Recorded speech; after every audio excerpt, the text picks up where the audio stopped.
Hello everyone, welcome back to the channel. आज के lecture में हम डिस्कस करेंगे अर्बन डेवलपमेंट के बारे में। स्पेसिफिकली हमारा फोकस रहेगा टाइप ऑफ अर्बन गवर्नमेंट। अलग अलग एरिया में आपने बहुत बार नाम सुना होगा कैंटोनमेंट का, टाउन प्लानिंग कमेटी का, म्यूनिसिपैलिटी या म्यूनिसिपल कॉरपोरेशन का। तो वो क्या है, उनके बीच में बेसिक डिफरेंस क्या है, उसी के बारे में हम डिटेल में डिस्कस करेंगे। अगर अभी तक आपने चैनल को सब्सक्राइब नहीं किया है so subscribe the channel, like कर सकते हैं वीडियो अगर आपको पसंद आए तो। कोई भी डाउट है तो आप कमेंट सेक्शन में हमें बता सकते हैं। तो शुरू करते हैं आज का lecture number 64, type of urban government. यहाँ पर 8 आपको टाइप दिए गए हैं। पहला है म्यूनिसिपल कॉरपोरेशन, फिर आपका municipality, notified area committee, town area committee, cantonment board, township, port trust, special purpose agency. अब आप जिस एरिया में रहते हैं आप आइडेंटिफाई कर लीजिएगा कि अगर आप अर्बन एरिया में हैं तो आप इनमें से किस टाइप की गवर्नमेंट में रह रहे हैं, किस टाइप की अर्बन गवर्नमेंट आपकी है। सबसे पहले बात करेंगे म्यूनिसिपल कॉरपोरेशन की। म्यूनिसिपल कॉरपोरेशन जो है they are created for the administration of big cities. अगर आप दिल्ली, मुंबई, हैदराबाद, बेंगलुरु, कोलकाता ऐसी बड़ी सिटीज़ के अंदर अगर आप रह रहे हैं तो वो क्या है, म्यूनिसिपल कॉरपोरेशन है। म्यूनिसिपल कॉरपोरेशन में 3 अथॉरिटी होती है। सबसे पहले तो एक काउंसिल होती है, काउंसिल होती है लेजिस्लेटिव विंग। फिर होती है एक आपकी स्टैंडिंग कमेटी। स्टैंडिंग कमेटी क्या करती है, काउंसिल की मदद करती है। और फिर होता है कमिश्नर। कमिश्नर जो वो एग्जीक्यूटिव अथॉरिटी होता है। तो जैसे हमारी पार्लियामेंट में है या हमारी जो सेंट्रल स्टेट गवर्नमेंट में है कि एक लेजिस्लेटिव विंग है और एक एग्जीक्यूटिव विंग है, ऐसा ही म्यूनिसिपल कॉरपोरेशन के साथ है कि काउंसिल जो है वो उसकी एग्जीक्यूटिव विंग है और जो कमिश्नर है वो क्या है, चीफ एग्जीक्यूटिव अथॉरिटी है। अभी रिसेंटली यूपी की 2 सिटीज़ के अंदर कमिश्नरेट सिस्टम लाने की बात की गई है, but that is police commissionerate system, उसको भी देख लीजिएगा। इसके अलावा बात करते हैं हम कि जो काउंसिल है, ये वाली जो काउंसिल है, it consist of councillors. Councillors कौन होते हैं, लोग डायरेक्टली उनको इलेक्ट करते हैं। आपने मेयर सुना होगा नाम, राइट। तो पूरी जो अर्बन एरिया है, पूरा जो अर्बन एरिया है उसमें जितने भी मेंबर हैं वो सब वोट डालने जाएंगे, ठीक है। किसके लिए, म्यूनिसिपल कॉरपोरेशन में। म्यूनिसिपल कॉरपोरेशन में बहुत सारे आपके काउंसलर्स होते हैं, राइट। और वो काउंसलर्स मिलके क्या बनाते हैं, आपकी काउंसिल बनाते हैं। और काउंसिल का जो हेड होता है वो कौन होता है, मेयर होता है। इसके अपोजिट में ये तो था इलेक्शन, ठीक है। इलेक्शन के अलावा स्टेट गवर्नमेंट क्या करती है, अपॉइंट करती है किसको, आपके कमिश्नर को। क्लियर यहाँ तक। तो यही बात ये कहता है, हम इसको इरेज कर देते हैं सबसे पहले।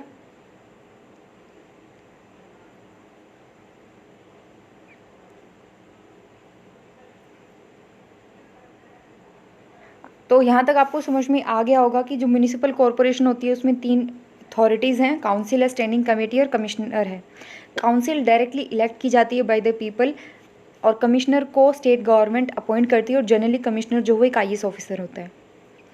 अब बात करते हैं म्यूनिसिपैलिटी की। म्यूनिसिपैलिटी जो है वो बड़ी सिटीज़ के अलावा जो टाउन्स है या स्मॉलर सिटीज़ हैं उनके लिए इस्टेब्लिश किए जाते हैं। And they are known by other names like municipal council हो गया, म्यूनिसिपल कमेटी हो गया, म्यूनिसिपल बोर्ड हो गया, ठीक है। ऐसे अलग अलग नाम हैं बट इसको जनरली म्यूनिसिपैलिटी ही बोला जाता है। In composition they are quite similar to the municipal corporation, but यहाँ पर जो काउंसिल ऑफ हेड है, हेड ऑफ द काउंसिल है, उसको मेयर नहीं, उसको प्रेसिडेंट या चेयरमैन बोला जाता है। और कमिश्नर की जगह उनके यहाँ पर चीफ एग्जीक्यूटिव ऑफिसर या फिर चीफ म्यूनिसिपल ऑफिसर होता है।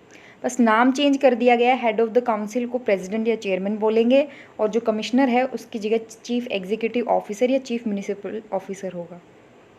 ये 2 बड़े डिफरेंस है बिटवीन म्यूनिसिपैलिटी और म्यूनिसिपल कॉरपोरेशन में। एक तो म्यूनिसिपल कॉरपोरेशन बड़े एरियाज़ के लिए है, म्यूनिसिपैलिटी स्मॉलर टाउन्स के लिए है। म्यूनिसिपल कॉरपोरेशन में मेयर होता है, कमिश्नर होता है। म्यूनिसिपैलिटी में क्या है कि मेयर की जगह हेड ऑफ द काउंसिल है और कमिश्नर की जगह चीफ एग्जीक्यूटिव ऑफिसर है।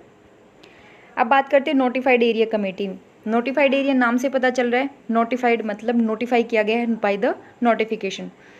तो सबसे पहले देखिए ये वाली लाइन कि इसको नोटिफाइड एरिया कमेटी बोलते हैं because it is created by a notification and unlike the municipality it is entirely nominated body. Municipality में इलेक्शन हो रहे थे, डायरेक्टली इलेक्शन थे, लेकिन यहाँ पर पूरा नॉमिनेटेड बॉडी है। तो जितने भी मेंबर हैं including chairman they all are nominated by the state government. So ना तो ये स्टैट्यूटरी बॉडी होती है, ना ही एक इलेक्टेड बॉडी होती है। अब ये हमारे लिए समझने की ज़रूरत है कि किस एरिया के अंदर नोटिफाइड एरिया कमेटी को बनाया जाता है। Notified area committee is created for the administration of two type of area. पहला तो एक ऐसा टाउन जो इंडस्ट्रियलाइजेशन की वजह से बहुत ज़्यादा ग्रो कर रहा है, fast developing town due to industrialization. और दूसरा a town which does not yet fulfill all the conditions necessary for the constitution of a municipality but which otherwise is considered important by state government। कोई भी ऐसा area जो municipalities तो नहीं municipality की condition तो फुलफिल नहीं कर रहा, लेकिन वैसे स्टेट गवर्नमेंट के हिसाब से काफ़ी इंपॉर्टेंट है, तो इसको क्या कर देगी स्टेट गवर्नमेंट, एक नोटिफिकेशन जारी करेगी और उस एरिया को नोटिफाइड एरिया कमेटी में तब्दील कर देगी और इस कमेटी में सारे मेंबर जो हैं वो नॉमिनेटेड होंगे। आई होप यहाँ तक आपको क्लियर हो गया हो। बात करते हैं टाउन एरिया कमेटी की।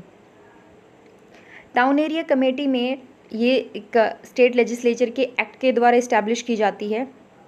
It is semi municipal authority. इसमें बहुत ही लिमिटेड नंबर के इसके फंक्शंस होते हैं। ये या तो सारे के सारे मेंबर इसके इलेक्टेड हों, या सारे नॉमिनेटेड हों, या फिर कुछ इलेक्टेड हों कुछ नॉमिनेटेड हों। ये डिसाइड कौन करेगा? स्टेट गवर्नमेंट डिसाइड करेगी। और ये होता किसके लिए? For the small town. ये ध्यान रखिएगा, स्मॉल टाउन के लिए टाउन एरिया कमेटी होती है। बात करते हैं कैंटोनमेंट बोर्ड। ये बेसिकली आपने आर्मी के कॉन्टेक्स्ट में वर्ड जो बहुत बार सुना होगा कि पर्टिकुलर एरिया में कैंट है, ठीक है। तो कैंटोनमेंट बोर्ड होता क्या है कि it is established for municipal administration for civilian population in the cantonment area. Cantonment area किसको बोलते हैं?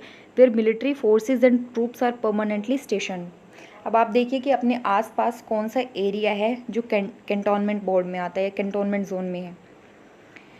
तो ये जो है वो सेट, सबसे पहले आपको ये पता होना चाहिए कि ये कौन सी मतलब एक्ट के अंदर आती है या कौन सी मिनिस्ट्री के अंदर ये आती है। तो ये डिफेंस मिनिस्ट्री के अंडर काम करती है, ये ध्यान रखिएगा, ठीक है। इसको डिफेंस मिनिस्ट्री नोटिफाई करेगी एंड इसके लिए कैंटोनमेंट एक्ट 2006 बनाया गया था by the central government and works under the defence ministry of central government. ये पार्टली इलेक्टेड और पार्टली नॉमिनेटेड बॉडी होती है और इसमें ऑब्वियसली मिलिट्री ऑफिसर देखने को मिलेंगे आपको। और जो मिलिट्री ऑफिसर जो उस पर्टिकुलर कैंटोनमेंट एरिया का मिलिट्री ऑफिसर होगा एज जो स्टेशन को कमांड करता है, वो इसका एक्स ऑफिशियो प्रेसिडेंट बनेगा कैंटोनमेंट बोर्ड का। ये तो प्रेसिडेंट की बात होगी। वाइस प्रेसिडेंट कौन होगा? इलेक्टेड मेंबर में से कोई एक पर्सन होगा। And the executive officer of cantonment board is appointed by the president of India. President of India क्यों? क्योंकि मिलिट्री सर्विसेज से रिलेटेड कौन अपॉइंट करेगा? प्रेसिडेंट ऑफ इंडिया ही अपॉइंट करते हैं। ये तो बात हुई कैंटोनमेंट बोर्ड की। अब बात करते हैं टाउनशिप की। टाउनशिप गेम की नहीं, यहाँ पर हम बात कर रहे हैं एक टाइप ऑफ ये एक पब्लिक एंटरप्राइज की तरह तो नहीं बोल सकते, बट हाँ इसको एक पब्लिक एंटरप्राइज इस्टेब्लिश करती है अपने वर्कर्स के लिए, right. So it is established by large public enterprise to provide civic amenity to its staff and worker who live in the housing colony built near the plant. For example town area कोई भी एक बड़ी enterprise है और उसका एक plant है यहाँ पर इस एरिया में, तो आसपास वर्कर रहेंगे, उन्होंने बाहर जो है एक हाउसिंग कॉलोनी बना रखी है, तो ये एरिया क्या कहलाएगा? इसको टाउनशिप बोलते हैं, ठीक है। It is not an elected body. All the members including the town administrator, ये एंटरप्राइज खुद जो है वो अपॉइंट करती है। ये बात है टाउनशिप की। पोर्ट ट्रस्ट, ये पोर्ट एरियाज़ में बनाए जाते हैं जहाँ बंदरगाह हैं, लाइक मुंबई, कोलकाता, चेन्नई। इसके दो काम होते हैं, एक तो पोर्ट को मैनेज करना, प्रोटेक्ट करना, और दूसरा उनको सिविल एम्यूनिटीज़ जो होती हैं, सिविक एम्यूनिटी, वाटर, सैनिटेशन, इनसे रिलेटेड इलेक्ट्रिसिटी, ये सारी प्रोवाइड कराना। It is created by an act of parliament. और पोर्ट की बात आ गई तो मैं आपको बता दूं कि जो मेजर पोर्ट होते हैं उनको सेंट्रल गवर्नमेंट हैंडल करती है और जो माइनर पोर्ट होते हैं उनको स्टेट गवर्नमेंट हैंडल करती है। तो पोर्ट ट्रस्ट की जब बात आ गई तो ये क्रिएट किए जाते हैं by an act of the parliament, और यहाँ पर इलेक्टेड मेंबर भी होते हैं, नॉमिनेटेड मेंबर्स भी होते हैं। फिर आता है आपका special purpose agency. Special purpose agency आपको पता है, नाम से पता चल रहा है कि किसी पर्टिकुलर पर्पज़ के लिए ये एजेंसी इस्टेब्लिश की गई है। तो कोई डेजिग्नेटेड एक्टिविटीज़ या स्पेसिफिक फंक्शन के लिए ये एजेंसी को इस्टेब्लिश किया जाता है। ये फंक्शन बेस्ड होती हैं, एरिया बेस्ड नहीं। इनको क्या बोल सकते हैं, सिंगल पर्पज़ बोल सकते हैं, unipurpose, special purpose, functional local bodies like town improvement trust, housing board हो गया, पोल्यूशन कंट्रोल बोर्ड हो गया, एक्सेट्रा। ये क्या करती हैं, आपकी सिर्फ और सिर्फ पर्टिकुलर फंक्शन से रिलेटेड काम करती हैं। जैसे मान लीजिए वाटर सप्लाई से रिलेटेड है, उधर कोई एक कमेटी बना दी, एक एजेंसी बना दी वाटर सप्लाई से रिलेटेड, तो वो उस पर्टिकुलर फंक्शन से रिलेटेड है, उस एरिया से रिलेटेड नहीं है, राइट। तो the states have set up certain agencies to undertake designated activity that legitimately belong to the domain of municipal corporation, municipality और other local urban government। तो ये क्या करती है, सिर्फ और सिर्फ उस पर्टिकुलर काम को करने के लिए स्टेट गवर्नमेंट इस एजेंसी को बनाती है। देन स्पेशल पर्पज़ एजेंसी की बात करते हैं। They are established as statutory body by an act of state legislature और as department by executive resolution and they function as an autonomous body and are not subordinate agency to local municipal body। ये ध्यान रखने वाली बात है कि although उनको municipal corporation के एरिया में इस्टेब्लिश किया जाता है, बट वो उनके सबॉर्डिनेट नहीं होते, ऑटोनोमस बॉडी होती हैं ये, एंड स्टैट्यूटरी बॉडी होती है। क्यों? क्योंकि इनको पार्लियामेंट या जो आपकी स्टेट लेजिस्लेचर है वो खुद इनको क्रिएट करती है बाय द एक्ट। ठीक है, तो इसी के साथ आज का लेक्चर ख़त्म करते हैं। आई होप आपको अर्बन गवर्नमेंट का समझ में आ गया होगा। हमने 8 टाइप के अर्बन गवर्नमेंट के बारे में पढ़ा। कोई डाउट है तो कमेंट सेक्शन में बताइएगा, राइट। और अदर सोशल मीडिया लिंक जो आपको डिस्क्रिप्शन बॉक्स में मिल जाएंगे।